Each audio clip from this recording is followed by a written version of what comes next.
বাবার ভাই চাচা যেখানে সম্মান এবং প্রতিরক্ষা হওয়ার কথা ভাতিজির কাছে, সেখানে চাচা লালসার শিকার ৭ মাসের অন্তঃসত্ত্বা।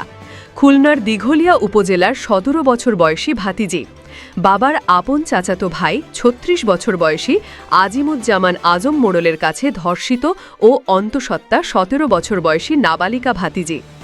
মেয়েটিকে ভয় দেখাতে গলায় দা ঠেকিয়ে শারীরিক সম্পর্ক করতে বাধ্য করেন চাচা আজম।